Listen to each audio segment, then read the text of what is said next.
श्री राधा वल्लभ लाल की जय। श्री हित हरवंश महाप्रभु की जय।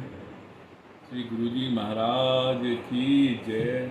सभी रसिकाचार्यों की जय।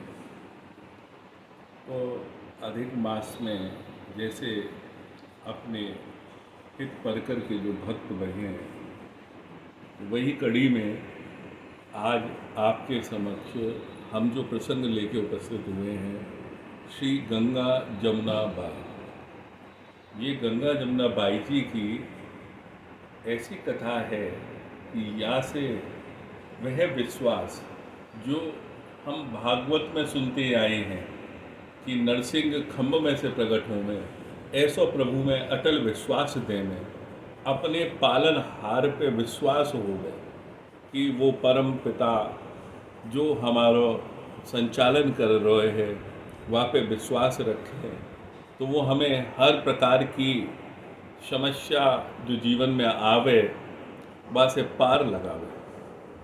तो श्री गंगा यमुना बाई जी जो हैं, इनकी कथा कामवन से शुरू हो गए। कामवन कोई समय में डाकुओं को गढ़ सो बन गया और वहाँ पे भरतपुर के कोई कोतवाल ने जब धावा बोलो और डाकुओं को समूल नष्ट कर दियो वह प्रदेश से, तो वह समय में दोनों बच्चियाँ 8-9 वर्ष की अवस्था में अपने माँ बाप से बिछुड़ गई और जंगल से शहर की तरफ भूखी प्यासी घूमती रहीं। और वही समय मनोहर दास करके एक सज्जन जो मथुरा के रहने वाले हैं, कामवन होते हुए यात्रा पे जा रहे, तो उन्हें ये दोनों बच्चियां मिली और उन्होंने उस जंगल में जब कोई को ना पायो तो वो दोनों बच्चियों को अपने संग ले आए। मनोहर दास जी मथुरा में संगीत कला को कार्य करते ब्रजभाषा में, तो वही कला में उन्होंने अपनी दोनों पुत्रियों को निपुण कर दिया और समय समय के साथ में संगीत नृत्य आदि कलाओं में दोनों बच्चियां युवती में परिवर्तित हो गई। तब जब वो युवती बन गई तो वास्तव में क्या होता कि युवतियों को अपने राज्य के लिए जो अच्छे कला में निपुण होते, उन्हें राज दरबार में शोभा के लिए राजा लोग रख लेते। तो यही सोच के कि मोए कुछ धन मिलेगा, वो आगरा में राजा मान सिंह से मिलने के लिए गए कि मेरे पास में 2 युवतियां हैं जो संगीत और कला में काफ़ी निपुण हैं और उन्हें आप रख लो। तो राजा ने जब देखने के लिए उन्हें बुलाया तो वापस जब वो मथुरा आए हैं तो मथुरा में उन्हें तीव्र ज्वर भयो। ज्वर ऐसो भयो, ज्वर मतलब बुखार, ऐसो भयो कि उन्हें लगो कि प्राण छूट जाएंगे। तो उन्होंने दोनों पुत्रियों को बुला के एक गड़े धन के विषय में बताया। पुत्रियों ने सुनो और उनके उपचार में लगी रही बेचारी दोनों, पर जो होने को स्वीकार हो गए।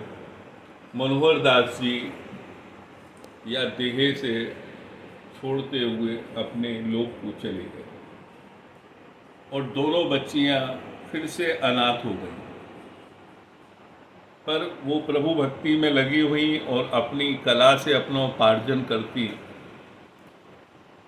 नृत्य और गायन के द्वारा मंदिरन में सभान में वो अपना उपार्जन करती।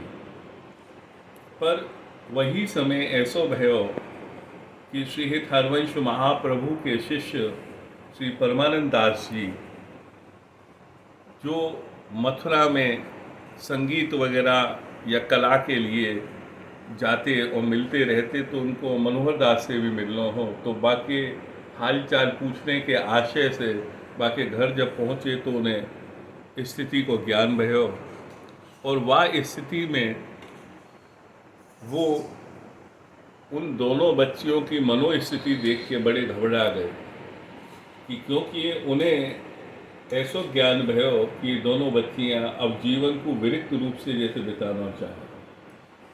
इन्हें संसार में कोई मोह नहीं रह गया। उन दोनों बच्चियों को लेके वो वृंदावन, श्री वृंदावन धाम में हित हरवंश महाप्रभु के समक्ष ले आए और उनको उनकी स्थिति बताई। तो हित महाप्रभु ने रीझते हुए उन्होंने लड़ैती लाल श्री राधा वल्लभ लाल की परिचर्या की स्थिति बताते हुए समझाया। तो उनको मन जो उदास हो वो हर्षोल्लित होके एकदम प्रफुल्लित होके हित जी महाराज से दीक्षा के लिए प्रेरित हुए। हित जी महाराज ने उन्हें दीक्षा दी और वाक़ई बात से वो हित जी महाराज को ही अपनो गुरु पिता मानते हुए वृंदावन में रहना चाहा।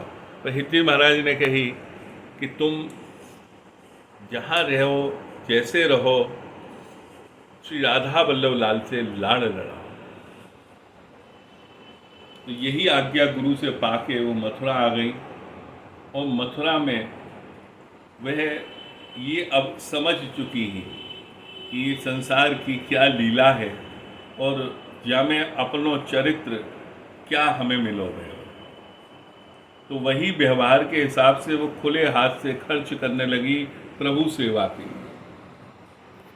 अकस्मात एक दिना उनके स्वप्न में जो उनके माने हुए पिता मनोहर दास जी हैं, जो प्रेत योनि में भटक रहे, वो मिले और उन्होंने कही कि तुम वो स्थान पे नहीं गई जहाँ पे मैंने तुम्हें धन बताया।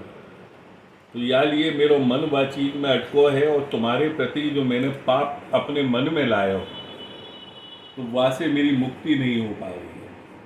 तो तुम अपने चरणोदक अपने चरणन को जल मोय दो और साथ में वहाँ से साधु सेवा करो वह धन। तो जब उन्होंने वह जगह पे जाके खोदो तो वहाँ पे 30,000 रुपये मूल्य की संपत्ति उन्हें मिली और उस समय पे 30,000 रुपये बहुत बहुत बड़ी रकम मानी जाए। तो उससे उन्होंने जो आयोजन किया, साधु सेवा करी, वहाँ की चर्चा पूरे मथुरा नगरी में होने लगी और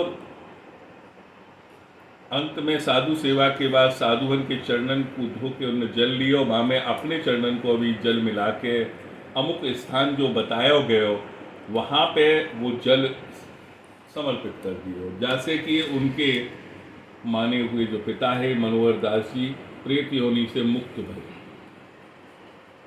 उनकी तो मुक्ति हो गई परंतु इनके ऊपर बहुत बड़ी विपदा तैयार हो गई क्योंकि इनकी ख्याति सब जगह फैल गई कि दो सुंदर स्त्रियां साधु भजन गायन करें और अपार धन है उनके पास जो साधु सेवा कर रही है।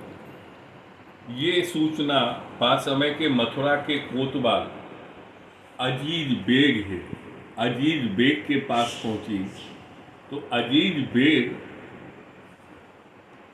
स्त्री लंपट बताए गए और वो सूचना के कारण उन्होंने उन दोनों श्री गंगा जमुना बाई जी को उठा के अपने बगीचे में कोई अनंत स्थान पे कैद कर दिए और रात्रि में वो उनसे मिलने के लिए उस सुनसान जगह पे जब वो पहुंचो तो वो क्या देखे कि वहाँ पे जैसे कि सिंह की गर्जनाएं हो रही हैं और वो घबरा गया और सिंह जैसे बाकी तरफ दौड़ के आ रहा। ये स्थिति को देख के वो घबरा के अपने घर लौट आया और ये दोनों बेचारी श्री गंगा यमुना बाई रात भर भजन करती रही। सुबह वहाँ के चौकीदार ने इन्हें मुक्त किया और ये अपने स्थान पे आई तो क्या देखें कि अजीज बेग आके इनके चरणन में पड़ो भयो और इनसे बार बार माफ़ी मांग लो और माँ शब्द को प्रयोग कर लो कि मेरे से बहुत बड़ा अपराध भयो और मेरी जान बच गई, कैसे ये मैं नहीं जानूं, सिंह मेरे एकदम समीप खड़ो। ये बात सुनने के बाद में दोनों ने भाई माफ़ कर दियो, माने धन भेंट करना चाहो, इन्होंने नहीं लियो। और इस घटना के बाद ये वृंदावन अपने गुरु स्थान श्री हरिवंश महाप्रभु के पास आ गई। तो पीछे पीछे अजीज बेग भी यहाँ पे आयो और बाने देखो जब ये राधा वल्लभ लाल को पढ़कर, तो वो जो हरि के जन जो कहे जामे हरि के भक्त, उन सभी से इतना प्रेम करने लगो और उनकी सेवा को अवसर ढूंढते हुए माने यहाँ पे उत्सव कियो और उत्सव में ठाकुर जी के उत्सव में खुद भी सम्मिलित भयो। तो ये श्री गंगा यमुना बाई जी की कथा अपने हित भक्ति गाथा में मिले, तो ये विश्वास दिलावे कि जो राधा वल्लभ लाल पे अटल विश्वास रखे, श्री जी बाकी जरूर जरूर रक्षा करें। और कहाँ वो अनाथ बच्चियाँ 8-9 वर्ष की जीवन में इतनी उलट फेर होते हुए भी अंत में अगर आप देखोगे तो उन चीज़न को कोई प्रभाव वापे श्री जी की कृपा से नहीं आए। तो ये विश्वास हित महाप्रभु में रखने वाली दोनों श्री गंगाबाई और यमुनाबाई जी को चरित्र है। और या में ध्रुवदास जी ने भी कहो, इनने कुछ गायन और वाणी लिखी भी हैं पर इनकी वाणी प्राप्त नहीं हो पाई है, ऐसो इनको चरित्र हो। तो आज के लिए अब हम आपसे श्री वृंदावन धाम से श्री हरिवंश कहेंगे और हमारे साथ बोलो सभी लोग, जय जय श्री हरिवंश, जय जय श्री हरिवंश।